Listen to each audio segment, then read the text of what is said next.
Shalom semuanya. Tuhan Yesus luar biasa. Amin. Amin, hidupmu pasti luar biasa. Minggu lalu temanya apa yang saya sampaikan? Lupa. Saya ulang lagi nih kalau lupa. Bersyukur ya. Power of Thanksgiving. Kuasa dalam mengucap syukur. Minggu lalu saya katakan doamu itu harus naik tingkat. Kalau SD minta. Begitu naik bersyukur ya. Saudara, dalam saudara berdoa tadi Ibu Rita udah menyampaikan doanya, yaitu apa yang tidak pernah dilihat mata, didengar telinga, yang timbul dalam hati itu Tuhan sediakan ya. Saudara rindu berdoa minta 1 dapat 3, daripada saudara berdoa 10 dapatnya 2. Capek kan? Nah, kuncinya di mana? Mengucap syukur ya. Oke. Kemarin saya dengar satu kesaksian seorang hamba Tuhan ketemu dengan sahabatnya yang 8 tahun nggak ketemu.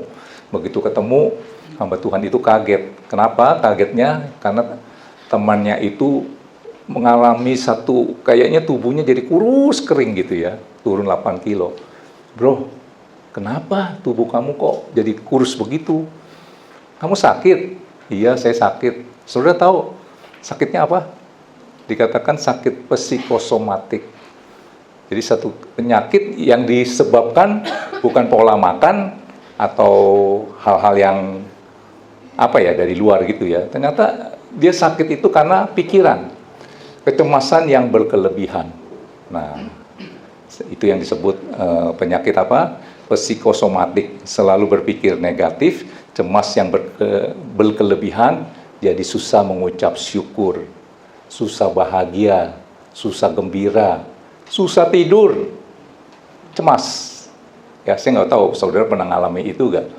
Nah, ketika saudara mengalami gangguan pikiran, ketakutan yang terlalu berkelebihan, kekhawatiran yang berkelebihan, ini ilmu medis mengatakan asam lambung saudara akan meningkat. Coba saudara yang stres, itu asam lambung meningkat, ya, dia akan menekan jantung, sehingga saudara bisa divonis sakit jantung seperti Pak Thomas.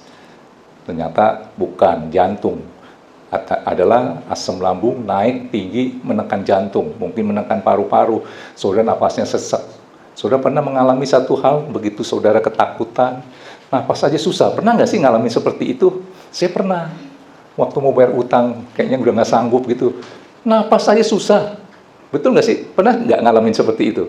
Dikejar-kejar oleh seseorang, berhadapan dengan seseorang. Mungkin Amelia pernah ya, yang waktu anaknya nabrak, napas aja susah loh.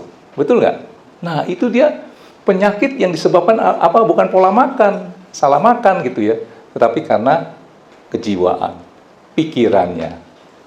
Oke, sekarang saya mau melanjut firman Tuhan yang minggu lalu saya sampaikan, yaitu power of Thanksgiving. Ini bagian keduanya. Apa artinya power of Thanksgiving? Kuasa dalam mengucap syukur. Saudara, intinya saudara pasti mau dapat lebih ya. Yang tadi saya katakan, saudara berdoa minta 1 dapatnya 5. Maunya kan gitu kan? Ya. Nah, ternyata kuncinya di sini. Ada 2 hal yang saya mau sampaikan. Bagaimana ketika engkau berdoa minta 1 dapatnya 5. Pertama adalah mengucap syukur. Tadi poin minggu lalu kan saya sampaikan itu. Sekarang saya mau lebih mengkerucut ke bersyukur itu ya. Dan kedua, waktu saudara berdoa minta, ini poin pertama apa tadi? Mengucap syukur. Kedua apa? Minta. Yang saudara minta apa? Hikmat. Nah, 2 hal ini. Nah, kita bahas ya satu-satu. Mengucap syukur. Coba keluarkan dulu. 1 Tesalonika 5 ayat 18. Di awal tadi saya cerita tentang orang sakit psikosomatik itu dia pasti susah bersuka cita, gembira ya. Cemas, pasti susah mengucap syukur ya. Ini ayat 18, coba 16 dulu sebentar ya. Ini 16 tuh. Bersukacitalah senantiasa. Bagaimana saudara bisa bersukacita senantiasa kalau pikiran saudara selalu berpikir negatif? Susah itu, ya. Terus apa lagi? Tetaplah berdoa. Nathan rumahnya kebakar ya. Tetap gak dia bisa melakukan ini? Kalau dia bisa melakukan ini, itu luar biasa. Bersukacitalah senantiasa. Ada loh gue lagi ke gereja. Sebenarnya gue nggak mau ke gereja ibadah. Gue bela-belain dah, gue tinggalin itu rumah. Begitu gue pulang dari dari gereja, rumah gue kebakaran. Bisa nggak dia nggak mau berdoa lagi? Nathan, bisa nggak?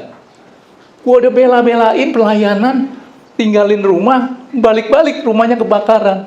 Katanya rumah Nathan ini kebakar nih. Udah rata ya? Rata. Saya tanya, jas yang buat pernikahan habis nggak? Dibilang habis. Nathan bisa nggak melakukan ini? Bersukacitalah senantiasa, tetap berdoa, terhubung, terkonek dengan sang sumber. Karena saudara harus berpikir begini, kalau saudara punya cara pandang, Tuhan itu adalah Bapa yang baik. Cara pandangmu menentukan caramu menerima berkat. Ketika engkau tahu Bapa itu adalah Bapa yang baik, waktu Bapa mengambil sesuatu, boneka kecil, dibalik ngambil boneka kecil, karena dia mau ganti boneka yang besar. Saudara pernah lihat ya, gambar yang seperti itu. Tetap berdoa, nggak kecewa. Nah, poinnya di sini, 18. Mengucap syukurlah dalam segala hal, sebab itulah yang dikehendaki Allah di dalam Kristus Yesus bagi kamu. Ini yang Tuhan mau, ditekankan mengucap syukur dalam segala hal, bukan mensyukuri segala hal. Itu ada satu perbedaan. Kalau Nathan bilang rumah gua kebakaran, gua mensyukuri rumah gua kebakaran, itu orang gila. Dalam kondisi dia rumahnya kebakar, bukan kebakarannya yang disyukuri. Saudara ngerti? Mengucap syukurlah dalam segala hal, sebab itulah yang dikehendaki Allah di dalam Kristus Yesus bagi kamu. Dalam segala hal, bukan mensyukuri segala hal yang terjadi.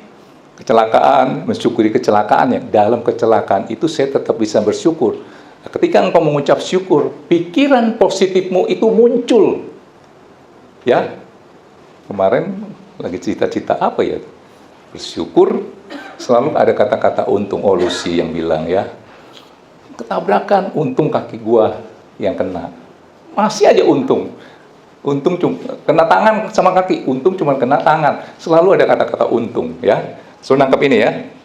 Jadi mengucap syukur dalam segala hal, bukan mensyukuri segala keadaan.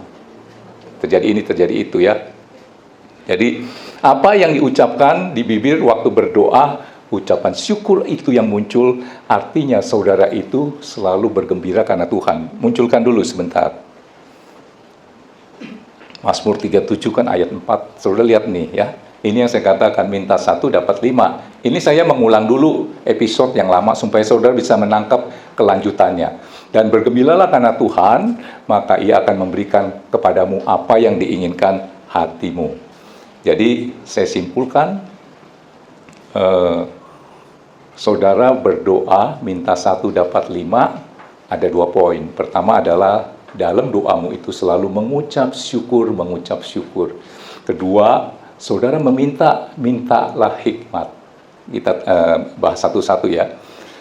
Mengucap syukur. Jadi supaya dalam doa untuk mendapatkan berkat lebih, ada 2 hal. Pertama, selalu mengucap syukur. Nah, ini saya mau baru start khotbah ya. Filipi 4 ayat 4. Saudara udah lihat ini ya, bergembiralah karena Tuhan, maka Dia akan memberikan apa yang diinginkan hatimu. Saudara lihat ini, bersukacitalah senantiasa di dalam Tuhan. Diulang lagi, sekali lagi kukatakan bersukacitalah. Next, ayat 5-nya. Hendaklah kebaikan hatimu diketahui semua orang, Tuhan sudah dekat. Ayat 6. Janganlah hendaknya kamu khawatir tentang apapun juga, tapi nyatakanlah dalam segala hal keinginanmu kepada Allah dalam doa dan permohonan dengan ucapan syukur. Akibatnya,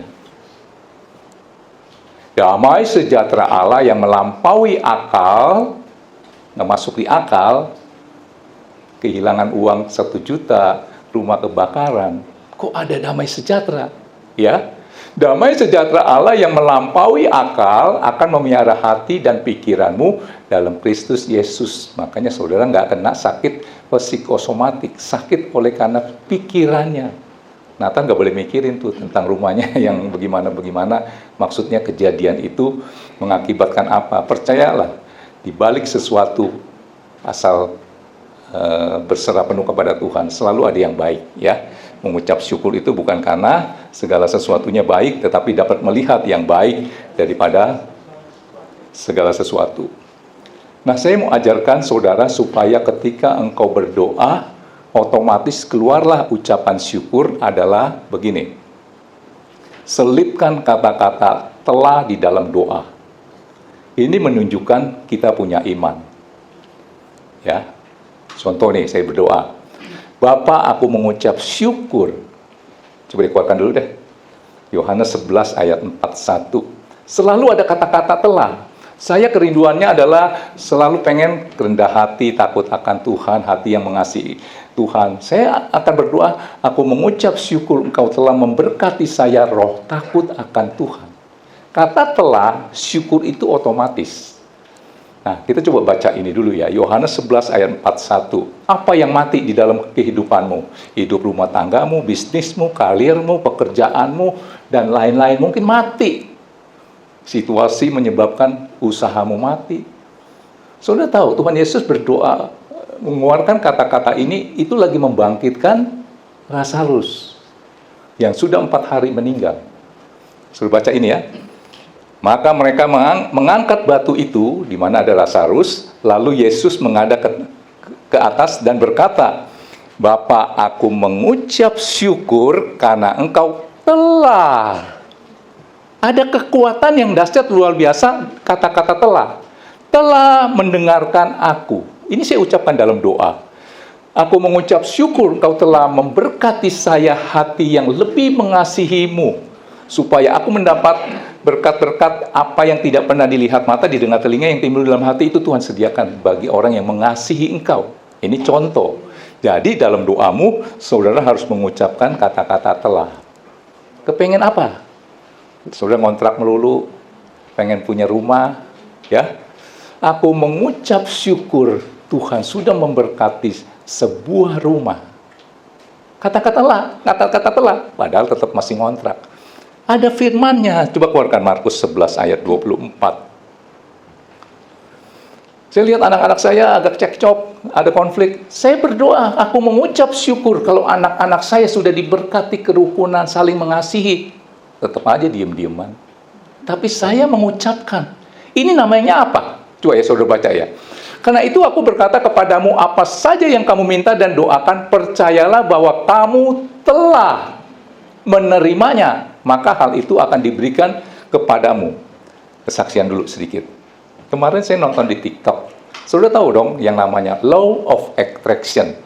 Hukum ketertarikan. Ini saya nggak bicara rohani dulu, bicara yang umum. Kesaksian daripada Agnes Mo, kepanjangnya apa? Agnes Monica ya. Dia bilang begini, kayak saksian, kita harus mengucap syukur dengan apa yang ada pada kita. Terus ditambah lagi nih, kita juga harus mengucap syukur dengan apa yang belum ada di tangan kita. Ini namanya kayak stitch ya. Video dia sesingkat itu akhirnya muncul lagi mau ngajarin tentang Law of Attraction. Artinya ketika kita mengucapkan sesuatu yang kita inginkan, namanya apa nih? Afirmasi ya. Satu pernyataan. Tanpa disadari ketika kita mengucapkan sesuatu, kita sedang menarik di semesta ini apa yang kita inginkan masuk ke kita. Ini saya nggak bicara rohani ya. Tapi di rohaninya juga ada. Saudara pernah nggak kalau nonton TikTok, saudara diajarkan bagaimana untuk mendapatkan sesuatu, ucapkan, walaupun itu belum ada di depan mata saudara, ucapkan. Ya, aku bersyukur saya punya mobil warnanya putih. Ucapkan itu. Sampai mendetail dan banyak kesaksian. Akhirnya dapat loh. Ya, ini contoh ya. Nah, mengucap yang tadi ya, saya bicara dulu yang hal-hal umum ya, bukan yang rohani. Yang rohani ya, Law of Attraction. Ternyata ada tuh di Alkitab ya. Bukan menghayal. Wah, kalau saudara menghayal bisa kacau. Pernah satu hari saya bilang, kamu doa ini, bayangin udah. Bener nih om, pasti bisa. Iya. Dia ngeledek. Kebetulan nih ya, ini ya. artisnya ini juga. Om, saya mau Agnes Monica jadi pacar saya, bisa dong. Dia ngomong gitu, suruh ngebayangin kan, Pak Yulius kan suruh ngebayangin. Begini, bukan menghayal, tetapi mengeluarkan potensi yang ada di dalammu. Kalau tingkatmu di sini, terus kamu ucapkan yang di sini, lah sama aja bohong. Saudara, misalnya ya, saya bercita-cita mengucapkan sesuatu, saya mau jadi dokter gitu. Sekolah saudara aja insinyur atau manajemen, kan bertolak belakang. Itu namanya saudara menghayal kejauhan. Saudara nangkep ini? Ya, saudara belajarnya musik, tapi saudara mengungkapkan sesuatu karena misalnya saudara mau jadi astronot, ini nggak nyambung. Saudara nangkep ini? Jadi terarah. Mengungkapkan sesuatu, ini namanya hukum ketertarikan. Law of attraction itu adalah hukum ketertarikan. Semesta ini apa yang ada itu bisa kita tarik dengan ungkapan kita. Saya pernah disampaikan di sini. Pernah nggak saudara kepingin bakso? Tiba-tiba tukang bakso lewat. Cuma ngomong doang, si Mamat kemana itu biasanya muncul, udah sebulan nggak muncul-muncul. Ini perkataan ya, ini kita nggak bisa bilang mau rohani atau enggak ya. Baru ngomong nih, ini ungkapan nih. Semesta itu tahu. Udah berapa lama, tok, tukang bakso, si Mamat lewat. Panjang umur amat lu, Mat, baru gua omongin. Ini nih yang umum aja nih ya. Saudara nangkep ini? Ya? Oke, jadi saudara, jadi gini, mengungkapkan, membuat satu afirmasi, pernyataan, saya mau ini, itu diukur dengan potensi yang ada di dalam saudara. Kalau nggak ada ya, itu namanya menghayal. Saudara nangkep ini ya?